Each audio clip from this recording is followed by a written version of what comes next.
Steve, welcome back from Australia, and welcome back straight into the snooker arena. I mean, you've not had much of a chance to kind of reset yourself, have you? It's kind of straight back into it. No, I've had very little time to sort of think snooker, but I had a little practice yesterday as soon as I arrived back, and part of snooker's like it's getting back on the bike. You remember the feeling, but of course, you're not exactly match sharp, and I've missed out on the UK Championship, which was a bit sad in many ways, but hopefully I can sort of pick up where I left off after the seniors. But it's nice to get a win under your belt in any of these ranking events these days. And having had so little practice, are you surprised at how comfortably you won tonight? I think probably Dylan didn't play as well as he could have played, so that helps. But I didn't really have any expectations coming into the match, and sometimes when you're not expecting anything of yourself, you don't have a problem. You just play and just sort of see what happens, and you don't get upset when you miss a bad shot. So actually, sometimes you're in a better situation. You're certainly fresher and perhaps not so much positive thinking, but not negative thinking. So as it was, pretty pleased that I knocked most of the balls in and went for. I'm just talking a bit about the jungle. Just summarise, if you can, in so many words, what the whole experience was like. Hungry was. I've never talked so much about food in my life around the campfire, but we had great fun in there. It was a great bunch of people. You don't get much food, even if you win the stars and all that. You don't get much food, but the camaraderie in the camp was brilliant. We had so much fun. Haven't laughed so much for ages. It was a bit like being on tour with all the players. Everybody taking the mickey out of each other. But summing it up, I'd recommend it to anybody who was given the chance, because it is an amazing experience. What was the best thing and worst thing about being in the jungle? The best thing was the camaraderie amongst the campfire and making some really good friends with some people from different walks of life.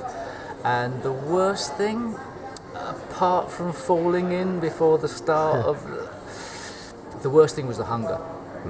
Really, I'm not making fun of it, because obviously worldwide there is real hunger, but the fact of having potentially rice and beans only 2 times a day, which I believe something like 700 calories minimum. If you didn't do very well in the trials, your stomach's grumbling for a lot of time. So I think that was a taster of what it would be like if you really were out there trying to survive and having to catch your own food. I mean, fortunately we were catching stars. It's a bit easier, but still tough. There wasn't much of you before you went out there, so have you actually lost weight? I lost a stone. Really? Yeah, I think Rebecca Adlington lost 1.7 stone, if that makes sense. And I think David lost the most. He lost 2 stone. I think the record is Christopher Biggins lost 2 stone 4 pounds. So a stone's, but I put half of it back on in 5 days. So I just went for it. Never eaten so much. It's just, you're not supposed to, but you just went for it. And are you going to keep in touch with some of the guys you met out there? Yeah, I mean, funnily enough, some of the characters didn't come out in the jungle as well as they did around the campfire.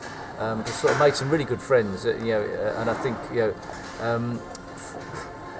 it'll be nice to keep in touch and meet up. And Lucy was hilarious fun. Becky's a lovely girl. Matthew's brilliant, funny man, and he's got the same taste in music. Both we've got bad taste, obviously. Won't get involved in that. And there's so many funny people in that camp, so I think we will keep in touch. Our plan is next year we all meet up again and watch another 12 poor souls go through exactly the same experience. But just back to snooker briefly, obviously something of a calculated gamble for you, in terms of your position in the rankings, and obviously winning tonight has helped, but is that something you're thinking about now over the next few months?